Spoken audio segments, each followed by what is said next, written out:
Good afternoon. It is a beautiful spring day here in central Illinois, and it's about darn time. We have had the craziest weather here. Snow a couple weeks ago, freezing weather, and then tomorrow I'm opening my pool. And so it's just so hard to figure out, are we going to be able to get the yard work done that we need to get done? I'm already way behind on planting my garden, and I'm sure many of you are as well, because even I was in North Carolina last weekend for the Mother Earth News Fair, and they were expecting freezing temperatures. So who can figure out what's going on with Mother Nature? But we've just got to embrace it. It's the beautiful world that we live in. And one of the things that I so look forward to that helps me honor Mother Nature is the planting of spring annual flowers.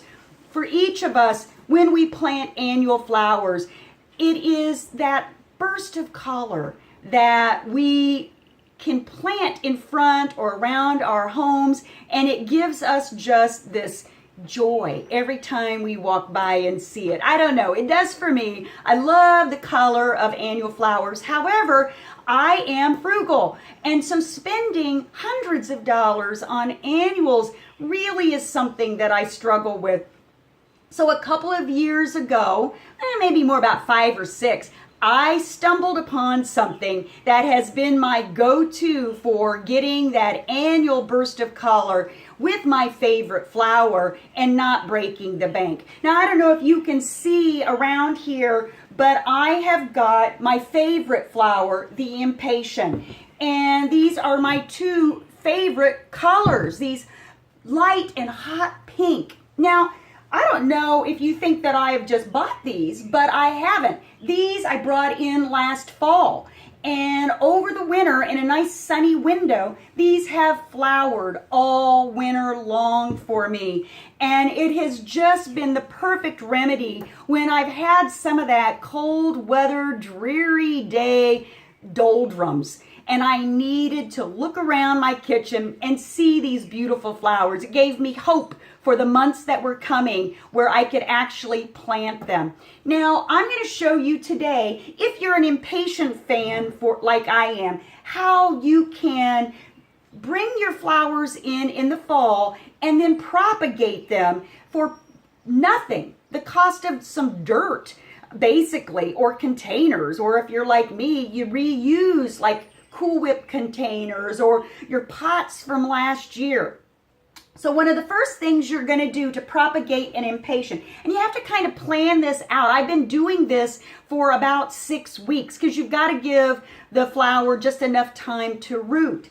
Is what you're going to do is you're going to take, here's like a stem, and you're going to just break it off. See this? You're just going to break it off like that. And you're going to take off some of the bottom leaves. I would say the bottom 2/3, because you want enough area that you can get rooted. And then what you do is you very simply, put it in water. Put it in a little jar of water. And it's going to take maybe a week to 10 days to start getting roots. And then what is going to happen is if you're going to get these little tiny roots on here. Do you see where those are coming on? I did these about, I'd say, 10 days ago. And so what you do is you get these little roots and you propagate by a cutting. You just gently break off, tear off the leaves, stick it in water, and voila. In a couple days, you're going to have your plant. And then you're going to gently, I've got a pot already started, you're just going to gently put those in the pot. I'm going to just kind of get those in there for you. And you're going to plant them and keep them nice and watered and put them in a sunny window. And then what you're going to have is you're going to have a pot that looks like this. These are all impatiens that I propagated, I'd say probably about 4 weeks ago. They're in the sunny window. I give them a lot of water. The thing about an impatient, they are so good at letting you know when they need water because they start getting really droopy and they perk up just like that. So put it where your, water source, I just spray it with my sprayer from my sink. but actually, you can't see, but I probably got about 50 of these planted because I need a lot of impatiens for my front yard, and I really want to do it in a way that's not going to cost me a fortune. And by doing it this way, I've spent nothing.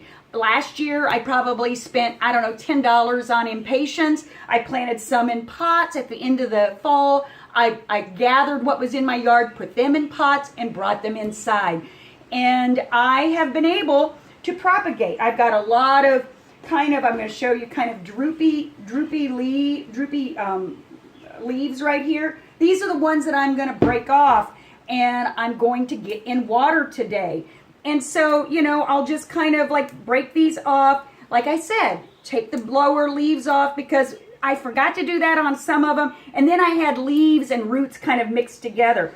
And so what I do is I'm just going to fill this little jar with these little plantings and wait till they root. It's nice if you can see through the glass so you can kind of see when the roots have started. And you can then propagate your flowers and spend pennies, if that. So I hope you've liked this video from the Healing Homesteader. I am so happy it's spring, and I know you are too. And I thank you for joining me today as I share with you some tips that can help you live a joy-filled life. Because I have found that digging in the dirt and living a simple life can be almost as healing to the soul as a good therapy session. So please go out there, enjoy this beautiful weather while we've got it. Let's hope it stays with us for a while. And happy spring, everybody. Have a great day.